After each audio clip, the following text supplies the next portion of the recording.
but I think that would be amazing to report that. Just in, Janet Jackson has Dana as her backup dancer. Janet Jackson has asked me to be her backup dancer. So I will no longer be doing this. I rocked the Pleasure You losers Principle can do this chair without me. scene amazingly. So share this show because breaking news, I'm quitting everything to be a backup dancer for Janet Jackson. I've got Rhythm Nation and the Pleasure Principle chair scene down to a T. Nice. My 1987-year knee pads are ready. Speaking of women supporting women. That's right. Good evening and welcome to another episode of Dana Being Dana. I am your host, Dana Michelle, and I am here with the baddest ladies in the business. Woo. Amazing ladies in the business. Michelle Jenks. Rochelle? Yes. Koenig. Sure. Yes. Is that how you pronounce it? Rochelle Koenig. Koenig. Yeah. But you can, I get called lots of things. So nothing short of amazing. Let's start there. And Sophia, can you pronounce your last name? Their last names are all really Williams, but they have these fancy things. Earl wants you to speak into hold the mic, honey. Sorry. Yes. And we're all celebrating Black History Month. We are. Because the Black people were the first people to arrive tonight. No, just joking. I'm not joking. I'm super serious. But thank you all so much for joining us. Women Supporting Women, featuring the Fusion Project. I have the founder, the CEO, the boss lady, and the chair of the board. You saw that hair flip, right? Don't sleep on the hair flip. The chair of the board is here. And we are live on Facebook at IntellectualRadio.com, an iHeartRadio station. And before we continue with our episode, I just want to give a shout out to Naperville Community Television. A new episode of our next episode on Dana Being Dana on NCTV is our race show. I think race is a very important topic. It's Black History Month. We celebrated Martin Luther King last month. And so the country, hopefully, is in the spirit of peace, camaraderie. I'm just joking. You know who our president is, right? But I hope to be kind of the voice of change of that, a voice of reason, if you will. And the race show of Dana Being Dana on NCTV premieres tomorrow. And we will have a watch party. Join us if you're having fun tonight, if you're loving all this. Join us tonight on Sunday at Mora Asian Kitchen in Bolingbrook. Mora Asian Kitchen, M-O-R-A, Asian Kitchen in Bolingbrook on this Sunday at 3 p.m. We will have a watch party. Please check it out. The episode is also available on nctv17.com. It's a great episode. It's been so good that they've extended it to an hour episode as opposed to our half an hour time slot because we had so much. We're so long-winded. We had so much to say. So thank you all so much for tuning in, for joining us. Television. Michelle. Yes. How are you? I'm great. Fantastic. You are on our current episode on NCTV, which is Women Supporting Women. How was that experience for you being on television with us? Well, it was amazing. It was with you, right? So sweet. But it was amazing. And I love the fact that we all care about something similar that's so important for not just women, but for girls as they're growing up and the treatment of girls with respect. And so I loved the opportunity to be able to talk about that. It's awesome. And I introduced you, but can you please introduce yourself and the Fusion Project? Sure. So I am Michelle Jenks, and I am the executive director and the founder. Come on in. Of the Fusion girl. Project. Hello. Welcome to this party. Hey, have a seat. There's your mic. Thank you. Hi. Welcome. And you look great. She's amazing. Yeah. We're doing introductions, so you're just in time. Perfect. Fantastic. All right, so go ahead. So the Fusion Project is an organization that helps empower and build girls up and build their self-esteem up so they're less likely to be victimized from anything from bullying to sex trafficking and everything in between. It's awesome. How can people reach you and the Fusion Project? Or The easiest way is probably our website, which is thefusionproject365.org. Say that one more time. Thefusionproject 365.org. Fantastic. Awesome. Thank you so much for You're being welcome. here. Thanks for having me. Thank you for allowing me to feature you and your amazing nonprofit and all that you do. You have a gala coming up? We do have a gala on Friday, April 24th. Or gala? Yes. Gala. Gala. Tomato, tomato. That's right. And can we purchase tickets on your website? You can on our website. Awesome. Yep. Can you repeat the website one more time for the people in the Fusion Project 365.org. Awesome. Thank you so much. And by the way, Fusion is Fusion. There's no H in it. Write that down. But people do that all the time. I understand. For the intellectuals in the back. Yeah. Thank you. Thank you so much. Rochelle? Yes. Can you introduce yourself? Sure. My name is Rochelle Koenig. I actually am I am on the board of the Fusion Project. What part of the board? I am the chair of the board. The big chair. Hello. Either way, I'm on the board of the Fusion Project. I actually approached Michelle about 2 years ago. Mm-hmm. She came and talked to a group that I was a part of, and another organization that's really big into supporting women and children in the community. And I walked up to her and said, I really want to be a part of your organization. And she said, okay, hang on, I don't know you. And then over the next couple of years, we got to know each other. Yeah. And I got involved. And for me, the Fusion Project is very important. I have a daughter who's 13. And all of us in this room, at some point, we're in junior high. We all went through that self-esteem dip.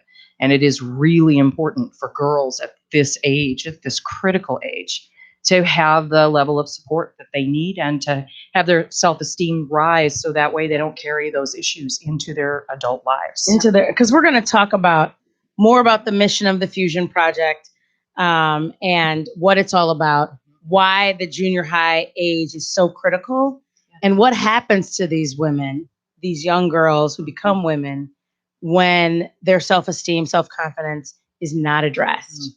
Because I'm sure you've got some of those people in your lives. I'm sure you work with them. I'm sure you know them. I'm sure they live near you. I'm sure they're on the PTA. So we'll get to that in a second. But before we do that, Sophia. Hi. How are you, beautiful? I'm good. How are you? Awesome. Can you introduce yourself? Sure. My name is Sophia Hasnan, and I am just so blessed to be surrounded by such amazing women today. I am a registered nurse. And I met Dana, actually not too long ago. I'm a registered nurse and a holistic wellness educator. I'm part of a company called Lily. So if you or someone you love, someone you care about has any kind of questions or health concerns, anything that I can help and serve with, you can reach me directly. Call me or text me 630-802-2441. Yeah. Thank you so much, Christina. Hi, I'm doing well. How are you? Good. My name is Christina Colon. I am the marketing director for Insight Property Services. We're local building consultants. And I am just coming from a Passive House event. So if anyone's not familiar with Passive House, it's building a better future. So sustainable building using renewable energy and doing that in multifamily units and for low-income families and, all around. Everyone needs to be building better. So that's what was your past life? What was your past job? So I've done quite a few things. Bartender, former model. I've worked at a pawn shop for a while. So I've kind of explored a lot of avenues, and I kind of just fell into marketing and web design with Insight and kind of aligned with who I am already. Vegan environmentalist since childhood. So it was the girl who's always in the environmentalist clubs and always promoting PETA and veganism and all of that. So Christina's very modest. All these ladies are. And I thought it was great to have her a part of the show because she is a former model. And I think that her story, and she's just beautiful inside and out, and what she represents is so critical to the discussion. She came across the Fusion Project through the show, and it resonated with her. She was my date for the fashion show for PAVE, which we'll talk about in a bit. Angela Rose from PAVE was on the episode that Michelle was on. It was kind of a mashup of what PAVE does, which is promoting awareness, victim empowerment, as well as the Fusion Project. So all of it is about empowering, particularly women, but also just men too, but particularly women in particular, and just giving them some of the tools either at a young age in the junior high phase or just whenever they've encountered trauma, and just being there for a mechanism of support. And so I just am so glad you're here and you're joining us for this discussion. Thank you. I actually, I called Dana about this, like when I saw her posting about PAVE and all of that, and I actually broke down crying because it resonated so much with me in my past and, you know, what I struggled with personally. And yeah, thanks for having me. You know, I'm hoping that a lot of young girls and boys can gain the awareness that they need to, you know, to flourish in high school and into their young adulthoods and not stumble upon the things that I did. So oftentimes people think that people that they see either in social media, in positions of power, marketing directors, entrepreneurs, founders, chairs of boards and nonprofits, they don't think life happens to them. They don't think that you've been a victim or have seen things or witnessed things or experienced things or know people who've been through things. And so I'm just appreciative of you all being here to tell your story and to be transparent. Before we continue, I do have to give a shout out to my kids because I told them that I was going to shout them out. So my son, my daughter, Trey and Lena, I love you guys. Now it's time to go to bed. You guys are amazing. Thank you so much. So now we're getting ready to get into some adult conversation. When it comes to women supporting women, because that's been the theme of our television show that's currently on air on NCTV, and that's just something that's very important to me. I don't feel like women support women often enough in the truest sense of the word. It may be like, oh my God, you're like, I love your hair. Like you're so pretty today. But when it comes to showing up and really being there for you, helping you get to where you want to be, right? That's to me where the true support really comes in. I see you. I understand your platform. I know where you're trying to go. And this is how I'm going to leverage my resources, my connections, my knowledge base to help you get there. What is women supporting women? How does that resonate with you in your experiences as a model, as an entrepreneur, as a nurse? A lot of professions that you've been in are women focused or women dominated. But that doesn't necessarily mean that we get placed in positions of power. Yeah. We're not necessarily, statistically, there may be many women, in the entry level and in the middle management, but when it comes to the CEOs, particularly of Fortune 500 companies, we're not represented well. So when it comes to women supporting women, how does that resonate with you? Can I start? Yes, you can. Good. Because what I want to talk about a little bit is my experience of it starting so young and it carries on. So in my research with self-esteem, it is the highest right before puberty and plummets to its lowest. And if you aren't specifically working on it, it will stay at that level for a girl until they're in their 30s or 40s. So you carry How that long? Until they're 30 or 40. That's like huge. 30 years. Yeah. And I think that impacts women supporting women, because if you're insecure, the natural tendency, we've all experienced it, we want someone to support us, but their insecurity is not allowing, or it blocks them from supporting, and it actually is more destructive. And I am more and more convinced that we've blamed lots of things for it, but I really think we have to blame ourselves, that we have not done the work to build our self-esteem, to build it with each other, to build it in ourselves. And so there's almost always this underlying kind of almost wanting to cut people down so that you will feel better if they're not as high. And I think if we really built that in girls, high school, college, 20s, 30s would be so different, because we would be so empowered and feel confident in ourselves. We want that for each other. I totally agree. And I think that's what's problematic with women and some of our female relations with each other. It's about that personal accountability that you said of doing the work. I think we all have insecurities. And one thing that has become apparent to me is that you see people in their limelight and you see people doing their thing and you think that they don't have insecurities or they don't have fear, right? They do. They just have an ability to work through whatever those fears are, whatever those insecurities are. Do models have insecurities, Christina? Oh, 100%. Are you Exactly. Right. But see, people think they're like, oh, you're so pretty, you're so beautiful, you're so thin, right? You're Oh, perfect. So therefore You're you shouldn't perfect. have So any therefore you issues. don't have insecurities. Can yeah. you talk a little bit about insecurities in your model experience? Oh my gosh. That, I mean, when you're in the spotlight like that, it's everything. It's being judged from head to toe on every aspect of you. Like, how white are your teeth? How long your eyelashes? Yours are Are pretty your white. eyebrows You're pretty perfect? long. You're perfect. But people don't take into account, like, yeah, I have stretch marks. I've had 4 kids. My body changed a lot with my 4 kids. And it changes during puberty and everything too. And I developed really early. So I was targeted by both the boys and the girls. Mhm. So, the boys Yes. were all after me and the girls were very upset and jealous and angry and, They wanna be resentful you. and- The boys want you. The boys want to be you. I mean, the girls Girls boys want to be you. Boys, some Yeah. boys may want to be you too. But yeah, the girls want to be you. And I mean, it wasn't everyone. I had some girlfriends that were really supportive, and I still have those friendships to this day. But there was a lot of hate.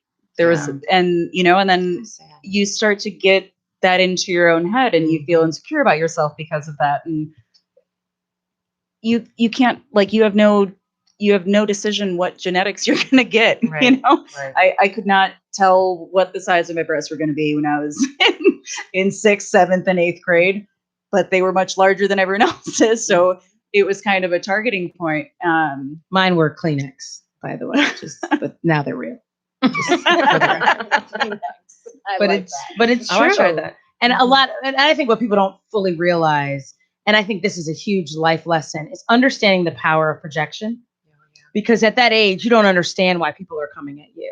Is it something you did? Is it something you said? Is it something that that you had for lunch?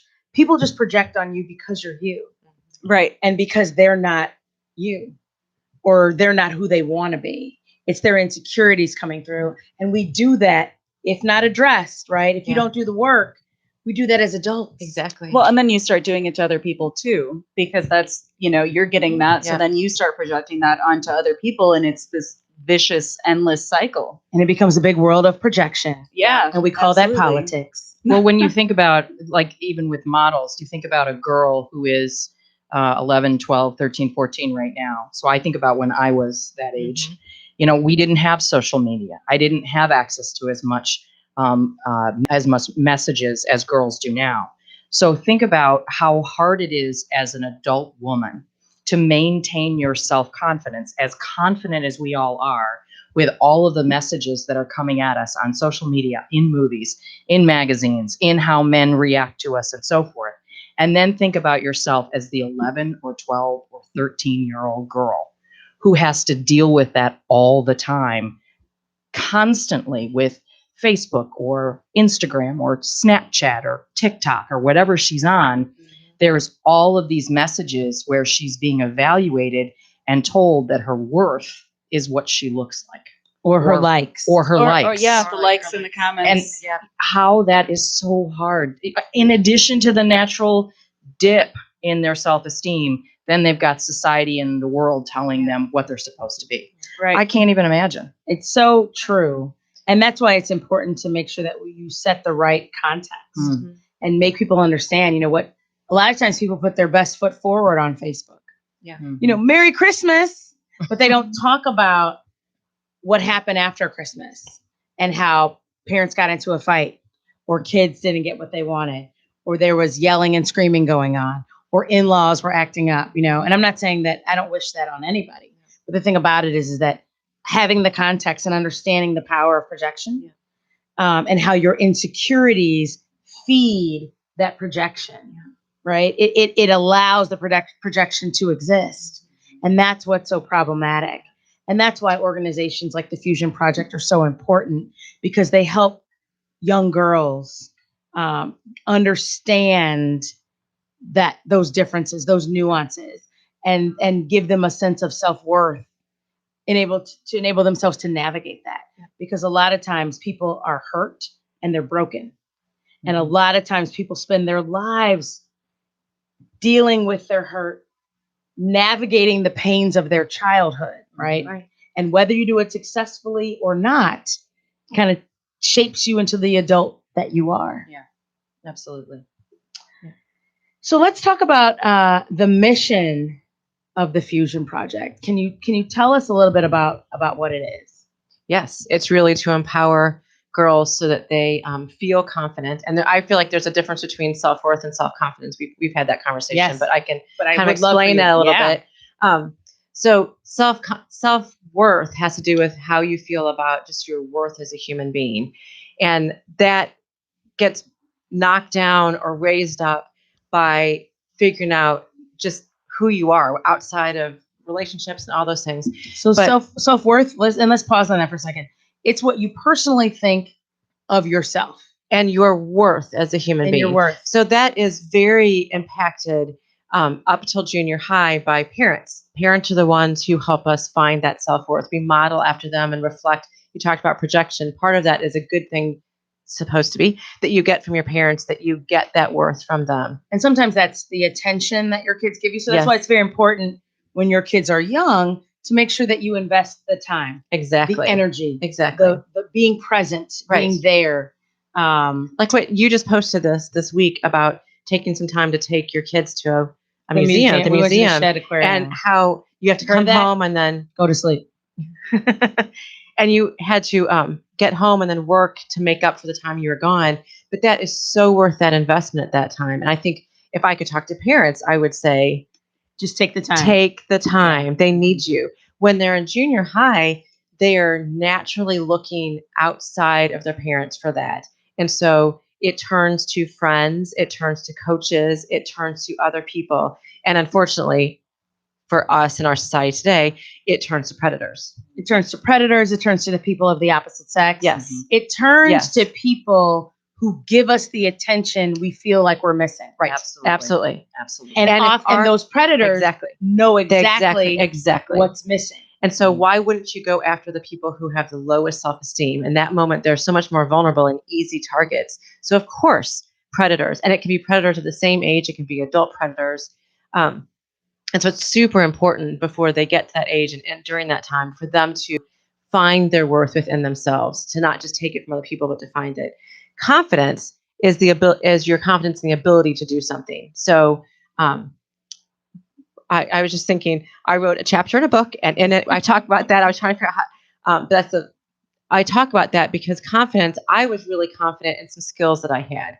You know, like you can be a soccer player, you can be smart. I was really smart, and I was confident in that, but my self-esteem was low. So confidence and self-esteem are totally different. And the problem is that we as parents can inadvertently make both worse. If we focus and tell our kids they're perfect, you're great just the way you are, and it's always this positive thing, it actually can lower their self-esteem. Because deep inside, They know they're not. they know they're not. So it's And- much better to say, you're great at this. You're great. You know, you're a great friend. You're a great, I'm spending this time with you because I love you. They need to hear those things. It's not because you're perfect. It's because I love you. And then the confidence piece is if we spend too much time focusing on that, and in the suburbs of Chicago, we talk about how good they are at something, and that can also lower their self-esteem. I totally agree. When I was growing up, when it came to sports, there were winners and there were losers. Yep. Mhm. And what I think is a disservice to everybody is nowadays in a lot of sports that my kids have played in, historically, everybody gets a trophy. Yeah. And it's like, and that sets the dynamic of self-confidence, right? You know why? They know they didn't earn it. They know they didn't They're win. not stupid. They know Kids they are not- lost. Yes, they know they lost, and they're getting something, and they Anyway, don't feel like they deserved it, and so therefore, I must not be that great of a person if they're giving this to me as a and I know I didn't deserve Right. it. I know I didn't earn it. I think there is power and value in learning how to lose. Mhm. We play board games in my house, and we have game nights. And I want my kids I have one kid who will remain nameless. Terrible loser, like just does not like hates losing. And I remember that used to be me when I was a little girl. But learning how to lose, it was team sports. Yeah. So I say put your kids in real team sports where you have to go through the line of like, good game, good game, good game. I don't like you, good game, good game. Because you learn how to lose, Right. and you learn how to lose with dignity. You learn how to lose with your character intact. If you teach your kids nothing else, teach them to have good character. Exactly. Teach them how to be a good loser, where it's, even if you lost, you're still going to wish the opponent a good game. You're going to still say, congratulations on your win. Good game. Yeah. Good game. Right. But you're teaching them how to lose fairly, because what it does is that it teaches them how to have dignity. But it also teaches them, like, if you really want to win, you got to step up your game. You got to work hard. And you got to work hard. Yeah. And the fact is, to work hard, you're going to make a lot of mistakes. So you're going to have those quote unquote failures. And if we don't teach them how to deal with that, it's going to really hit them when they start facing it. And that's how that's life. That's life. Yeah. And it's a true life lesson. Yeah. And I think learning those skills, these life skills, right? There's no class for this. Learning these life skills at such a young age makes you a better adult, a more well-rounded adult, an adult that can handle adversity. Because adult life, let's be honest, is full of adversity, right? I think many entrepreneurs, get shoved into the entrepreneurial space because they're either frustrated with what they see in real life, or they get pushed out of other things that they're doing, but they see a need and a void that they want to address. Mm-hmm. And that should be encouraged. And so I think just the difference in the nuance between self-confidence and self-worth is so critically important. Does anybody else want to comment on that? Well, I just wanted to say something about self-worth, and it's important for us, I think, especially as women, and for fathers, but for mothers, is self-worth. I hear a lot of moms talk about, I feel so fat, or I need to lose weight, or I'm on a diet, or what have you. And if you continue so your kid looks at you like you're the most beautiful person. So and true. if you start talking about yourself like you're not, then they start to question their own view of themselves. And when it comes to what you were talking about as far as how to compliment them, compliment the effort. Yes. So the work ethic is what they are feeling like is their worth versus the result. And then they start to see themselves in a different way. And how that translates, and we were talking about how women support women, is that we have this tendency to either cut each other down or hold each other high. And what we don't do is say, okay, I'm being constructive here, but I see you. I see what you're doing. That's garbage. Your crown's a little crooked. Don't do that. And I'm not going to tell everybody else, but I am telling you, I'm going to call you on this. You're better than this. That's also supporting other women. Absolutely. But if we don't know how to take that, then it just all feels like criticism. The defense mechanism. Exactly. And it's about understanding when someone has your best interest at heart. Yes. When they care about you enough to give you the advice to help you reach that higher level. I want you to be better. To reach that higher plane. Absolutely. I think that's so important. Mm-hmm. And I think it's very important for kids to see at a young age. My daughter has gone through a recent incident with bullying, and it came from an adult in her school system. And but what we talk about is the importance of people. When you wake up in the morning, you determine how your day is going to go. You either wake up happy or you don't. And we do a lot of rituals in our house in the morning. We have wake up songs. The day we went to the Shed Aquarium, Little Mermaid Under the Sea was the wake up song. So everybody woke up to Under the Sea. My daughter said I have a horrible Caribbean accent. I disagree. But it's about, because I used to wake up to an alarm, or my parents, yelling, like, wake up, it's time to get up. And I just thought that was just a cruel first world problem of waking up in the morning. And so I'm a big fan of music. So music is always thematic in my house, and we wake up to a song. A lot of times it's Happy for Pharrell Williams, and just other songs that get you motivated. So because I think how you begin your day is how it carries and permeates throughout your day. And what I teach my kids to pay attention to is to how other people seemingly start their day, right? We don't wake up with everybody, but you can kind of tell people's interactions. The bus driver, the lunch lady, the greeter at the door, the crossing guard, anybody that you encounter. And their friends. Correct. Their friends on the bus, their friends in their classroom, the teacher, and you can have an impact on people. And it's always about bringing joy into other people's lives. So it's an important lesson, because when you encounter people who are nasty to you, it's inevitable, right? Mm-hmm. But the question is, are they doing that because it's your fault? Because a lot of times kids can internalize, and even adults. Road rage is completely non-personal, right? When you encounter somebody who's expressing road rage to you, it's not personal. It's them in the moment of where they're at. You just happen to encounter them in the crosswalk, in the turn signal, in the left lane, right? And it's just a series of unfortunate events. But it's understanding that that's not personal, and that's not me, and I don't own that, and that doesn't define who I am or my self-worth as a person. Michelle, can you tell us how you started the Fusion Project? I can. So I heard a speaker, gosh, it has to be almost 15 years ago, who talked about sex trafficking. And in the moment of hearing it, I just thought, I cannot live with this. I cannot live with the idea that this is happening and I'm not doing anything about it. And it took really about 10 years of having some really doozy of some ideas of some things I thought I could do. And I thought they were brilliant ideas. And then I would tell my husband, and he'd be like, great heart, horrible idea. You cannot drive your car down a street and just start helping women. That's not going to go over well. So one night, actually, I woke up in the middle of the night, which I do a lot. And it just breaks my heart to know that in that moment, there are girls and boys and women who are being horribly, horribly treated like meat, not like nothing, like just used. And so I cry. A lot of nights I just wake up and I cry thinking about it. And this one night I was crying, and all of a sudden this idea came to me, and I believe it was God. And it was, the average age of a sex trafficked girl is 12 to 14. What if we prevented that? And so I did a lot of research looking for organizations that were doing that, thinking that I could kind of connect to that. And I could not find any, which probably means they're just not advertising what they're doing. But I thought, then I'm going to. So I met with people who are in positions, women, they're all women, except for actually one man was a teacher. And graduate professors and principals and teachers and psychologists, and just said, this is my idea.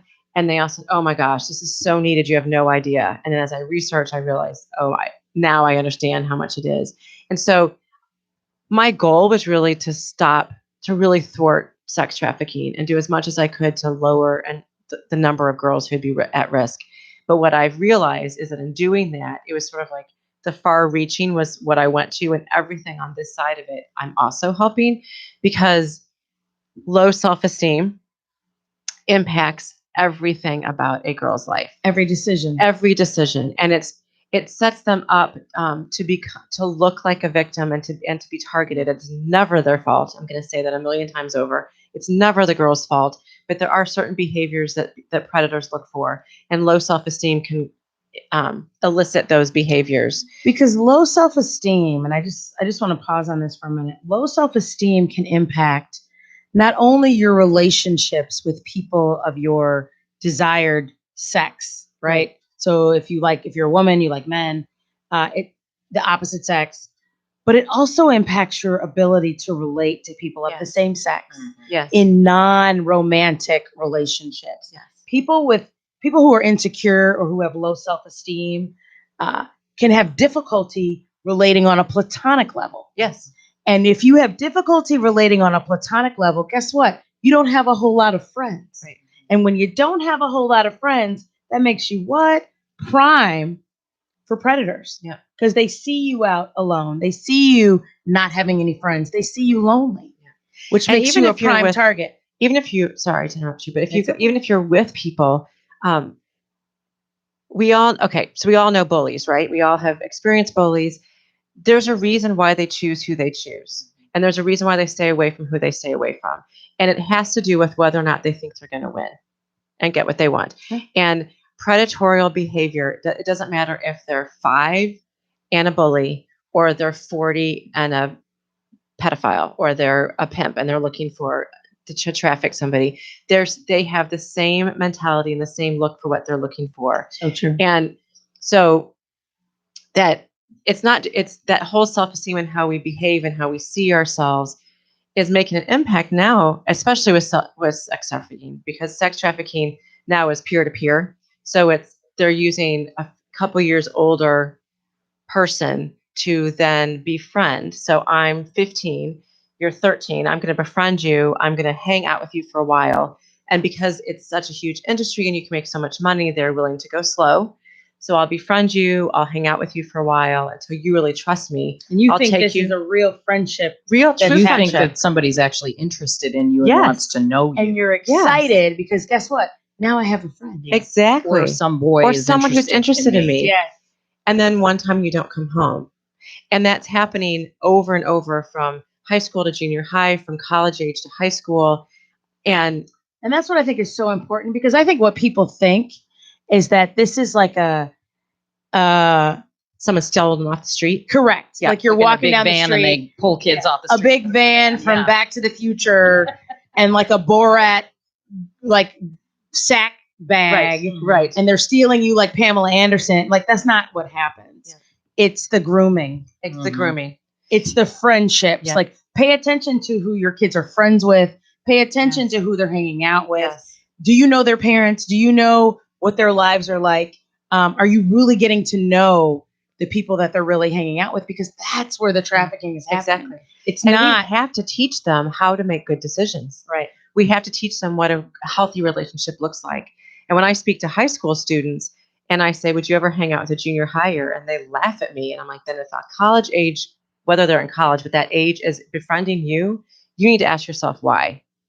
Because it's the same age difference and they're not thinking about you as an equal. Sorry to say, they're thinking you as a young, but it's teaching them how to be, I call it wise, how to make smart choices, to look around and not just see right here what's in front of you, but to take note of it all. Mhm. What's this person doing? Who else is this person friends with?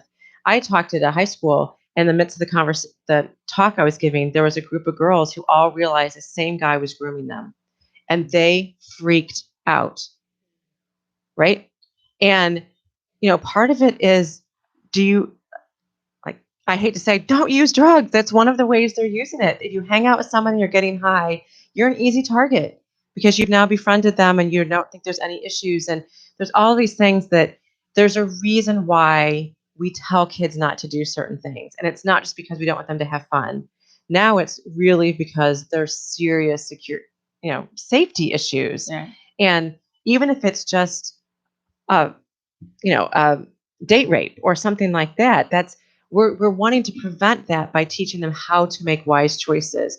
So they need to understand and process and be able to say, okay, let me look at the information I have and the facts. I need to learn how to make that decision and not just rely on my parents telling me what to do. Because fact is, they're not going to follow everything their parents tell them. Right. And So- I think it's important to teach kids. Like if you're paying attention and you're watching the show, number one, I hope you share it because there's great information here. And I want you to give the website where people can reach you if they want to have follow-up questions or if they want to bring the Fusion Project into an area near them. Yes. How can people reach you? It's thefusionproject365.org.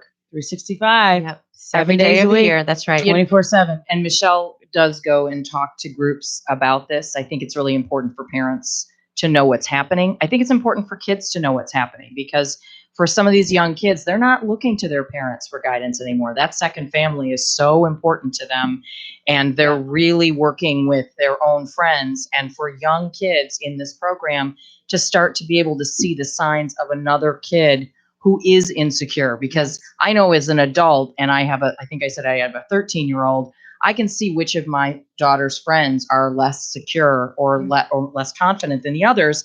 And it's having these girls also being able to see, okay, is something going on? Is she cutting? Is she anorexic? Is she making herself throw up? Is she doing other things that are suspect that might lead to, because it doesn't go from zero to sex trafficking. There's a whole progression of activities that occur and then it gets there. So Or zero to suicide. exactly. Right? It doesn't happen. It doesn't happen No. that way. But then that's one of the things we actually talked to them about is how to speak up, how to notice something and say something. And unfortunately, we're horrible as adults in showing them how to do that. Agreed. There are studies after studies after studies of rapes and attacks happening and people watching and doing nothing. And we've got to change that as adults because we've got to model that for or them. they're pulling out their phones and yes, and taking videotaping it. Oh my gosh. Right.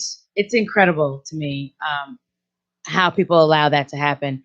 One of the things that I think is so important, and I think it's definitely worth saying, is teaching the spirit of confiding and speaking up and creating a safe space for people to tell and disclose and to share. And so in a second, I want you to talk about how important that is and what advice do you have for people who disclose and people who receive those initial disclosures and how important it is to believe when people disclose and what that story is. But I think creating a safe space for people to share is so important. And one of the things that I had a friend growing up who told me this when we were kids. She said her parents said, "We never care where you're at or what happens to you. If you ever find yourself in trouble, we want you to call us. You're never going to be in trouble for engaging us to come get you, to keep everybody safe. We will come in and save the day, right? You will never be in trouble. You're never going to be grounded or anything like that. Disclosing to us what's going on will always be a safer outcome than being afraid to tell your parents, a friend, the police. And that's a message that if children don't get that, parents, please implore to your children, no matter the type of disciplinarian you may think I am, I always want you to be safe. Yeah. I don't want you to not call home because you're afraid of being in trouble. Right. And then you get trafficked or you disappear or something happens to you because you're afraid of being grounded. Yeah. Or you're afraid of, not being able to go to your game or the dance or whatever it is.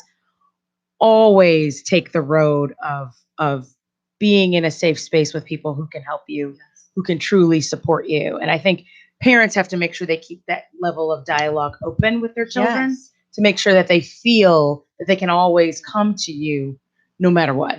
And that's a different parenting than when we grew up or our parents grew up. It's just the world is different. And our kids were raised with that same thing. I don't care what you've done. If you call me, you will not get in trouble. Now, there may be some consequences of you're going to have to answer some more questions next time you want to go out. But that doesn't mean I would rather build that relationship with you. And I think trust. You've got to do that before they start dating. You've got to do that before they want to go out. You've got to be doing that all along the road. And one of the things you just said, and I'm going to say it here because it fits, is you have to build that trust with them when they're young and endorse who they are and believe them. Every story is true to the person who is telling it. So we talk about that a lot with our girls, that if you say something here, it is always believed.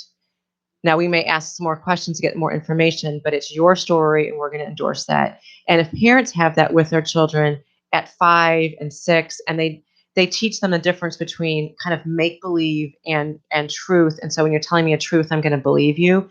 Because oftentimes it just takes 2 or 3 extra questions to find out how it's true. And parents will blow it off as, oh my gosh, you're lying again. No, they're really trying to tell you something. They just don't have the maturity to say it the way an adult would. Right. And if we can teach that when they're little, when they get into junior high and they're looking for their second family and they're looking to other people, they will have some people who they can trust. And predators know what to say. That's right. Totally. Predators have all the right answers. That's right. They do. And so they know what to say and they know what to look for. They know exactly what signs to look for in a woman that's vulnerable. And it doesn't matter how beautiful you seem on the outside or anything, they can tell and they will prey on that. Do you know that there's one thing that they do, which is to give a compliment and they watch to see how a woman responds? How you react. Mm-hmm. Absolutely. Well, here's the other thing I would say about parents. So, and this program at this moment doesn't actually teach parents as much. It does trickle back to parents, but it's not just saying to your kids, trust me, you can always count on me. It's being that person. So we Right. live in a society where, as adults, we tend to make choices and think our kids aren't watching us. And those choices sometimes conflict with what we're telling our kids they Do need as to I do, say. Not as I do. and not as I do. And so if as a parent, you're saying these are the lines, this is the thing, this is what's important to me, but in your actions, you're actually not following through on that. Your kids are going to start looking at you like, okay, you talk out of one side of your mouth and act out of the other side. I'm going to go over here to these other people and listen to them. And they're going to give you the same lip service that you give them. I think it's so important to ask your children too and create that dialogue and that trust. Absolutely. I have a special needs child, and because of that, I often talk to the school where he's at about how he is and how his day is. So they'll tell me, we've had a rough day, we've had a great day. But when I ask my son how his day was, the answer is always fine. It's always great. Life's amazing. Everything is awesome. It's like the Lego movie in Groundhog Day, mashed up together. But what it's taught me as a parent, and he's my oldest, he's 11, is that kids may not always share with you everything that's going on. Right. And because we are navigating a special needs space, I'm more inclined to ask all of these questions. And I think if my child was neurotypical, I probably would just take him at his word of his day just being fine. So I just encourage you to connect not only with your child, but with people who can give you good dialogue about what's really going on. If your child is having a rough day at school, would a teacher call you? Would somebody tell you? Or do they just send your kid home? What kind of relationship do you have with the caregivers that your children encounter? Do you talk to the piano teacher and really ask how things are going? Who does your child relate to? Is it the ballet instructor? Is it the gymnastics coach? Who are your kids engaging with and talking to? If you're paying these people, the swim instructor, maybe they're finding out tidbits about your kid that you may not necessarily know because they find themselves comfortable with people who may or may not be you. And let me tell you, you don't have to have a divorce or you don't have to have a traumatic event, for your kids to connect with other people. And it's not a sign of your parenting being good or bad or your ability to connect or not. Kids just connect with who they connect with. We're people. So you're going to find the swimmer that you idolize, the teacher that you look up to, that you admire and that you relate to. So the question is, what kinds of conversations are you having with the people who are providing for your kids, who may provide you with insight to your children that you don't actually know or may not otherwise find out. So I just think it's so important. And do you stop after you ask the first question with your kid, or do you ask 2 or 3 extra questions? Because Absolutely. even adults do that. I used to teach sales training, and I would say you have to go 3 questions in before they're going to start beginning to talk. And there's a way to do it too. It's not Right. like kids are going to always say fine. Yeah. And there's a way to ask those questions to elicit the responses that you're really looking for. But it takes time. And I think relationships are messy and they're hard. And whether it's friend to friend or parent to child or whatever it is, we have to teach them how to be in a relationship because they're learning this. They haven't been around for 30, 40 years like we have, or longer. This is all new to them. So we're teaching them how to do it and process this as they grow up. Yeah. Well, I have a ritual with my kids as well, and it's based on my ex-husband's advice. So he told me that when he was young, his mom would drop everything if he or his brothers had something to say, and it wouldn't matter what time it was. And so I always have this thing where I ask my kids what their day was like when they get home from school. Everything was fine. And then usually what happens is as I'm coming up to say goodnight to them, the floodgates open. Yeah. And so I would say around, whatever time they go to bed, I usually get the full download The from real day. each of them, what the day is. And you have to sit there and Be in that welcome that. Yeah. Because that's when you find out who is saying things to them that's not necessarily nice, which one of their friends is actually struggling with something. And again, it's just, I know it seems silly or like obvious, but that's parenting 101. And so just being, But not everybody gets that. Yeah. Sometimes people will meet you at the front door, and if you just say fine, They're like, not- okay, good, check Yeah. the box. and not paying attention, like maybe that's just a defense mechanism. Maybe that's just a deflector to get you off my back. Or a Yeah. test to see if you're actually paying attention to Yeah. it. If you're gonna ask again. That part. Mhm. Said from a bored chair. Oh, jeez. So let's talk about how this impacts, the self-esteem, the ripple effect. How does that impact girls and their ability to relate to other girls or kids at that age? Well, I'll keep We were all talking. girls once. I know we're all girl once. It's hard. It is hard for we were just talking about this before we started this program tonight about how we could be seen as a program for girls who have troubles, as if no girl is as if some girls don't have trouble. We just don't see it as what it really is. And I think that what I'd really like Fusion to become is an organization that girls want to come because it's a cool, fun place where they get to meet people who are their lifelong friends. And we've had leaders who used to be in the program who are really good friends after 5 years. And I'm watching that happen slowly, where it wasn't that they necessarily came in with, I have a problem or I'm feeling bullied or whatever. They didn't come that way. But what they found is how to have true friendships, how to have relationships. They've become leaders because they felt like it helped them so much and they want to give that back. So they want to be make an impact on other people. And so I think if we could do that for every girl, but if we could do that for as many girls as we could, how different it would be in high school and college, when you're starting out in your career in your 20s, if we understood how to build those relationships and how to build each other up, which is how we started this conversation, and be happy for each other as opposed to try to slyly knock down chip away at the foundation at people's feet. It would change the conversation It for would. girls. So for some girls, it is because they do need help. And for Exactly. other girls, you're going to learn how to build other women up in a healthy way. Yeah. That includes, paying attention, being positive, but not being falsely positive. Like, oh, you're so beautiful. Pretty. The thing I that love your drives me shoes. crazy on sometimes on Instagram is I see girls who post pictures of themselves, their selfies, and then all of their friends say, "You're the most gorgeous girl I've ever seen. You're beautiful. You're perfect. You're this. You're that." And it just breaks my heart because it's just, expectation. And do they really mean it?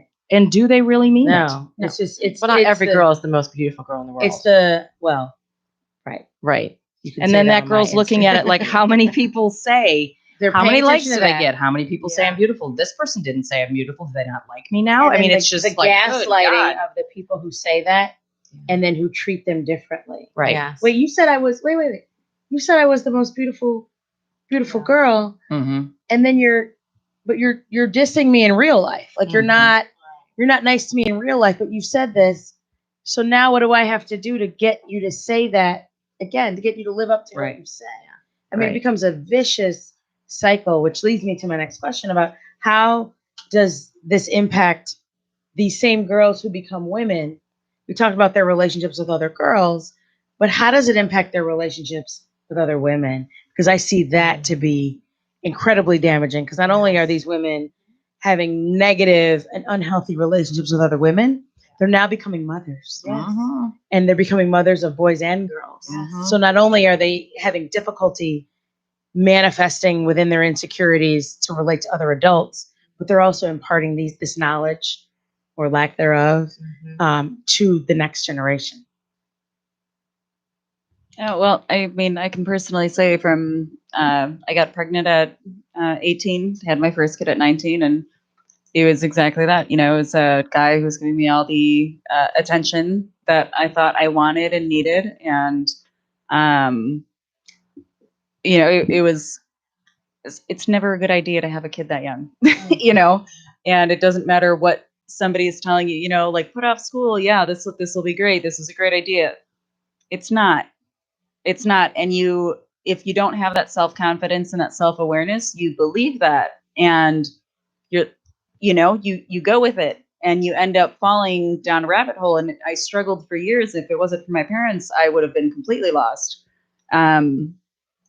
they Family really support is so stepped in important. and helped, they helped out with a lot, but I didn't have support from women at 18 getting pregnant, Oh, you're probably so judged then, as the worst than support. Yeah. oh yeah, Opposite. and it was like, oh, well, go figure, right? Because you're modeling and you're partying and you start doing all these things that are not really traditional. So it's kind of like saw that coming, right? Minority on top of it. So, it plays a huge part into being a young mom and continuing that cycle. And I was at a point where I actually checked myself into a mental health institute after my second son was born, because I couldn't handle life anymore. Yeah.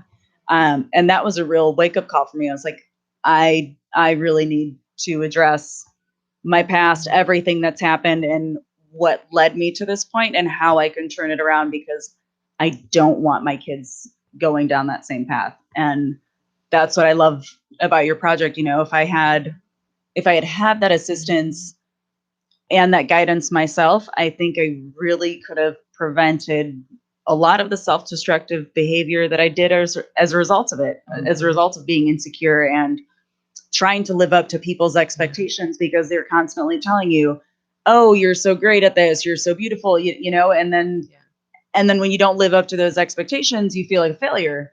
And it definitely affects your self-confidence, and your self-esteem. And then when you don't live up to those expectations, you feel like a failure. And it definitely affects your self-confidence, and your self-esteem. And then you start looking for people, you start seeking that in people, and then those predators will see that and they target you. Absolutely. And you totally fall for it because you're looking for that attention and you're vulnerable, and they can sense that and they can see it. And it doesn't matter how many likes you have on Facebook or Instagram or any of that. When they see that, they will prey on you. I would say good for you for taking care of yourself and doing your work, because oh gosh, that was the hardest thing I had to do. It was, but that's amazing. But that's the thing, and that's the thing for women is doing your work. And it's not a one-time thing. It's a constant thing. It's a constant struggle. And doing the work, constant self-evaluation. And part of the Fusion Project is teaching girls to do their work. It's just there's a constant inquiry into, why do I feel this way? Is this, am I projecting? Or what have you? Well, and that it's okay to get help and to admit that and to have those conversations. I think that's one of the most important parts, is being able to have that self-awareness and say, hey, this isn't right. This isn't normal. I don't see other people doing this. I need to seek help. This isn't normal. I got to own that jealousy. I got to own that insecurity. Absolutely. Because once you deal with it, you can better be prepared for the next encounter. Yeah. But I would say it is normal. It's normal for us to have issues. It's normal for us to have questions. It's normal for us at some point to need a professional to talk to help us work through it. And shame on us for talking about it is not normal. Right. I think it's very normal. And if everybody would spend 6 months to a year going to a therapist and learning how to figure out some of this stuff, it would change their life. Oh, it would change helped me tremendously. It would. I've done the cognitive. I'm forgetting the name of it, but the cognitive behavioral therapy. Yes, that helps me all together now so much. Well, and that's actually what our program's based on, and it's because we know that you have to change the behavior on a regular basis. It's changing how you think. Yeah, exactly. It's really from the foundation, changing how you think. And as ashamed as I was checking myself into a mental health institute at 22, and I felt like a complete failure, but I also was aware of the fact that if I didn't change things, my kids were going to follow in my same pattern and have the same insecurities and those same problems with their relationships. And I wanted to end the cycle. Good for you. Good for you. Yeah, Good for you. I applaud that. Yeah, I really, absolutely. that's amazing. Agreed. And I think girls need to hear these stories. Yes. I think girls need to understand that what so much of our society is not how we grew up. So everything's so out there and you can see it and you can watch it, and they need to hear at our gala. Actually, there's going to be a woman who is an American Idol singer contestant, and she told me her story, which I will not tell you because it's her story to tell. But it was the same kind of thing where she said, I want to talk to your girls. I want to tell them what I went through, because you look at me. Everybody has a backstory. Everybody has a story. Don't get it twisted. Oh, right. And that's not what you post about. Right. You don't No. post about the struggles. You No. don't No, of post course about not. how many breakdowns you had in the bathroom, like Or we don't how post being about somewhere any of makes you that. feel insecure. Oh, Right. absolutely. Right. Yeah. And then you wonder why anxiety is so high now. Exactly. It is growing at such a fast rate that it's phenomenal to me. And it's hand in hand with depression. Yes. Anxiety and depression go hand in hand. Yes. My last question for you, Michelle, is how can people get involved with the Fusion Project? I know you only have one chair, Only one board chair. only one board chair. But if anybody wants to be a number 2 Right. or otherwise volunteer at a lower level, just kidding. But if they want to get involved with the Fusion Project, how can they do that? And what can they do? They can contact me. So I'm going to say it again, thefusionproject365.org. And I really do talk to every single person. I want to talk and find out and until I can't anymore, I'm going to be the one that they're going to talk to. Because I want to hear how we get together at the schools. We go in once a week, but we have a camp that's 5 days. It'll be over Oswego spring break. So the 23rd through the 27th, we have the gala that's coming up. We have a whole When is the bunch gala? the gala is April 24th, which April is sometime- 24th in Naperville, Maison Sabika. And we're looking for sponsors. We're looking for people to help and volunteer with that.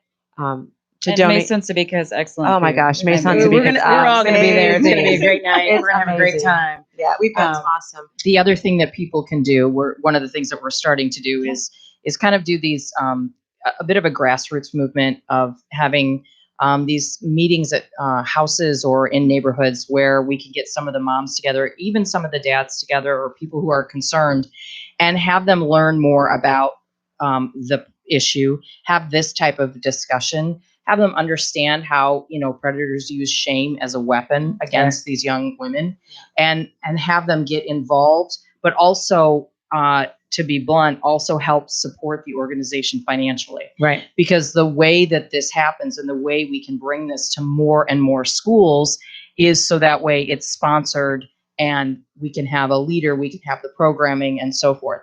And for one girl to go through this program for the entirety of the school year, it's $50. $50. That's it. It's really not that much money, but we just need to make sure that we can take this program and continue to implement it outside of where it's at right now, because this doesn't happen in a bubble. It doesn't happen in one community. This happens absolutely everywhere. Agreed. And I think in response to Sandy Hook, if we all remember that, a lot of watchdog programs were engaged where particularly men, but parents are getting more involved and being present in the school to offer just additional eyes, support, security, staff.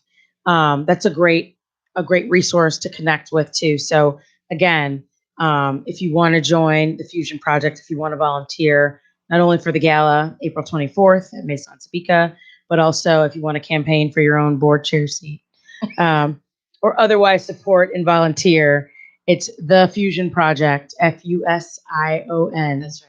Project365.org. Yes. Awesome. Yep. Sophia, how can people reach you for the Yoli Better Body System? I mean, I've been so quiet because this is such good conversation. I'm just But you need to be healthy when you're soaking it chasing in. down these predators. Yeah, I mean, Like oh my gosh. Thundercats. That's right. I mean, health is so much more than just physical health. It's also the mental piece as well, mental wellness and emotional wellness. 630-802-2441 if you have any questions or concerns or just want to talk about, whatever's bothering you. But I will just say, and similar to what you were saying, I wish this was something that we had, growing up. I was an immigrant. Oh, absolutely.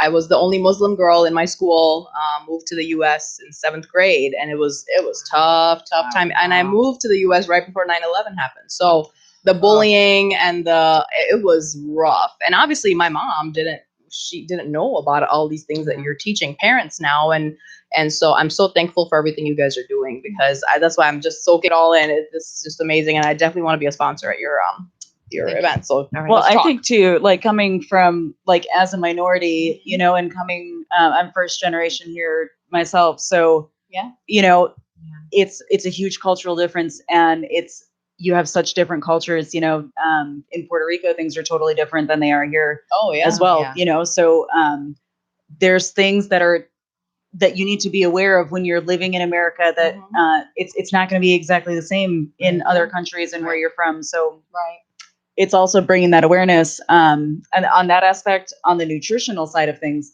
your nutrition has so much, it plays such an important role in your mental health and your physical health. And, What you're putting in your body.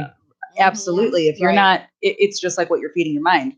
What are you feeding your body? What are you feeding your mind? It's all integrated. So I think that's what you're providing. It's so critical. And, the food that they're feeding in the schools and everything, right? It's French fries, it's pizzas, it's all this processed food when it needs to be more holistic, nutritious, so it's all integrated. It all plays in, and it needs to be a part of the discussion in general.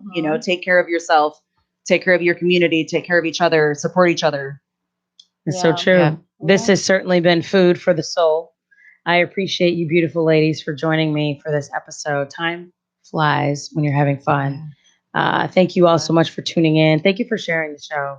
I plan on sharing it in a bunch of different groups that I'm a part of, because I think as parents, as a mom, as a friend, as an adult, just raising awareness to look out for each other, to speak up, to encourage each other, to support each other, right? Your life is human. We are human. And so there's going to be times when you have questions. There's going to be times when you're insecure. There's going to be times when you fail.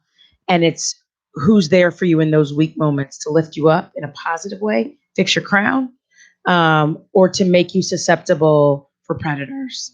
And so the Fusion Project wants no one left behind.